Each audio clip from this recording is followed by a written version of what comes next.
This is Josh from Waller Equipment. Today we're sitting inside a Deutz-Fahr 5080D keyline tractor, and I am doing a fairly simple repair. One that we've had a couple occurrences of.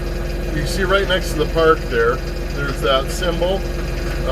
Looks like a brake symbol with an exclamation point inside of it.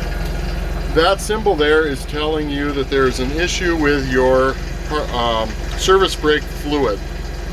So it will tell you if your fluid is low, but in this case our fluid is a correct level, so that is telling us that our sending unit is operating incorrectly. So we ordered up a new sending unit. It looks like this.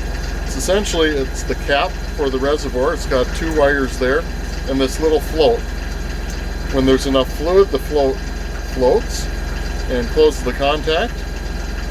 When the fluid drops, that float is able to drop down and it activates that light.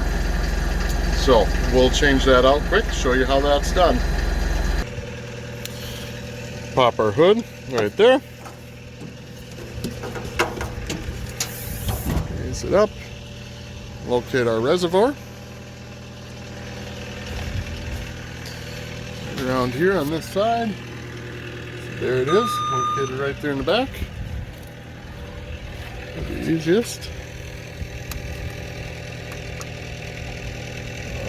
Hook it here.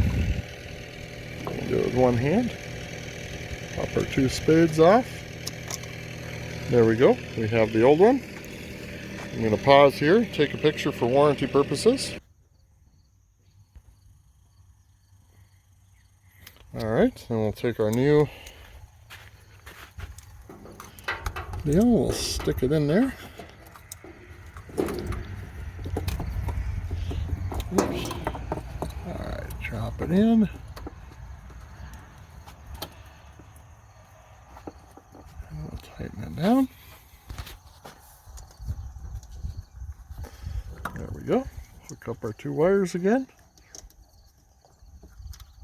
Kind of hard to do with one hand, but there we go. Wire one. Wire two. Alright. Let's go back in. Fire it up. Make sure that our light went out. These tractors, remember, everything has to be in neutral. Park or the brakes and the clutch both pressed down. And there we are. Light is out. Everything is working as it should.